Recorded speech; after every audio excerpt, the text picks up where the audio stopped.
గత వైసీపీ ప్రభుత్వం ఏపీఎస్ఆర్టీసీని పూర్తిగా నిర్వీర్యం చేసిందని ఏపీ రవాణా శాఖ మంత్రి మండిపల్లి రాంప్రసాద్ రెడ్డి విమర్శించారు. కడప డిపోలో నూతన బస్సులను ఎమ్మెల్యే మాధవిరెడ్డి, టీడీపీ జిల్లా అధ్యక్షుడు శ్రీనివాస్ రెడ్డి కలిసి మంత్రి రాంప్రసాద్ రెడ్డి ప్రారంభించారు. రాష్ట్రంలో నిర్వీర్యమైన వ్యవస్థలను నారా చంద్రబాబు నాయుడు గాడిలో పెట్టేందుకు చర్యలు చేపట్టినట్లు తెలిపారు. త్వరలో రాష్ట్ర ప్రజలకు 1400 ఆర్టీసీ బస్సులు అందుబాటులోకి రానున్నాయని స్పష్టం చేశారు. తెలుగుదేశం ప్రభుత్వం ఇచ్చిన హామీలు అమలులో చిత్తశుద్ధితో ఉందని హామీ ఇచ్చారు.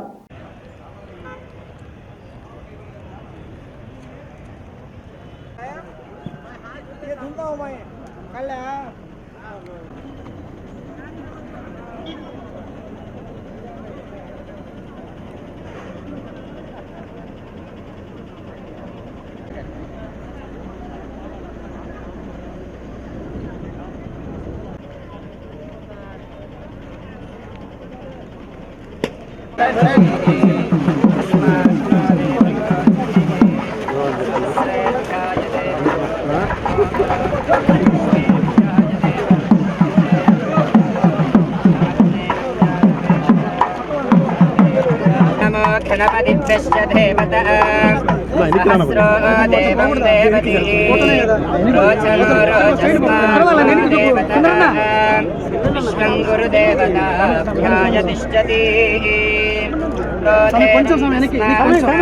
देवतः विश्वेभ्याय देवं गणपतिभ्यश्च देवती नारायणाय देवं तस्मा अग्नमेदः वेदाहं तस्मा अग्नमीः ऋषं देवदेवो नमस्यन्तेभ्याय देवतिः कृतम् अस्तं प्रक्षाल्यामि ध्यानं समर्पयामि आवाहयामि आसनं समर्पयामि पादयोः पाद्यं पाद्यं ॐ धूपः सर्वभूतानां धूपोऽयं प्रतिविग्रतां धूपदीपारन्दरं परिकल्पयामि ॐ नमस्यन्ते जातवेदाभ्याय देवतः ॐ नीराजस्यन्ते देवतभ्यो देवतः विश्वं गुरुदेवताभ्याय तिष्ठति श्रीमहादेवं देवतः स्वच्छम् अग्नेनं देवतेभ्याय देवतस्मद्रुवन्द देवतः विश्वेभ्याय देवं सर्वतिष्ठति वेदार्थगणपतिमूलनिवासाय वासुदेवप्रियाय रक्षकाय मणिरक्षकाय ॐ नमो गणपतिभ्यश्च देवतः अस्माग्नो देवताभ्याय तिष्ठति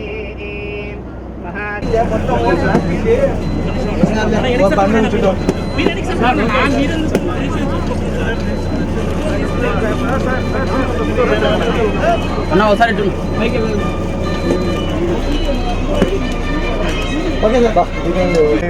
పరిస్థితుల దాని గురించి నేను దూరంగా ఉండవు దగ్గర ఉంటే ఓకే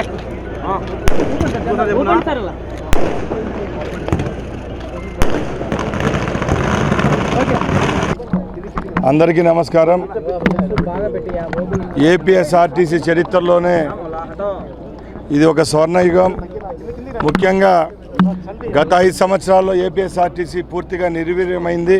2 నెలల ముందు ఆంధ్ర రాష్ట్రంలో తెలుగుదేశం పార్టీ అధికారంలోకి వచ్చిన తర్వాత పెద్దలు నారా చంద్రబాబు నాయుడు గారి నాయకత్వంలో ఏ సంస్థలు దెబ్బతిన్నాయో, ఏ సంస్థలు నిర్వీర్యమైన గత 5 సంవత్సరాల్లో దానిలను గాడిలో పట్టే విధంగా ఈరోజు చర్యలు తీసుకుంటున్నాం.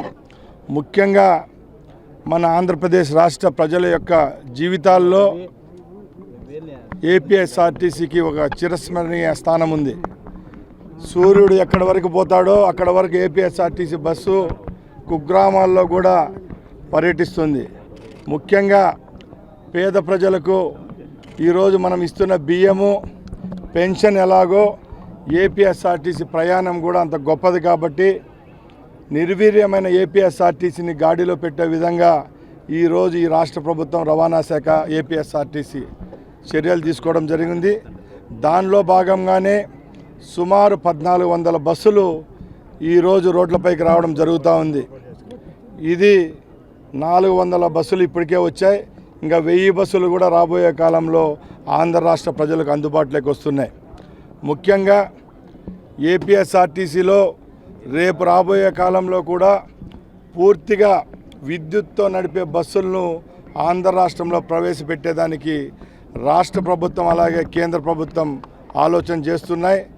రాబోయే 5 సంవత్సరాల్లో సుమారు 3,000 నుంచి 4,000 బస్సులను ఏపీఎస్ఆర్టీసీ గ్రామాలకు అయితేనే పట్టణాలకు అయితేనే నడిపేదానికి సిద్ధంగా ఉంది. ప్రజలు ఒకటే గమనించాలా, ఈరోజు ఈ రాష్ట్ర ప్రభుత్వానికి ప్రజలు పెట్టిన నమ్మకానికి ఏ విధంగా ఒమ్ము చేసుకోకుండా ఏ సంక్షేమ పథకాలు ప్రవేశపెడుతున్నామో ఆ సంక్షేమ పథకాలన్నిటినీ 100కి 100 చిత్తశుద్ధిగా ప్రజలకు అందించేదానికి మా ప్రభుత్వం సిద్ధంగా ఉందని తెలియజేసుకుంటూ సెలవు తీసుకుంటున్నాను.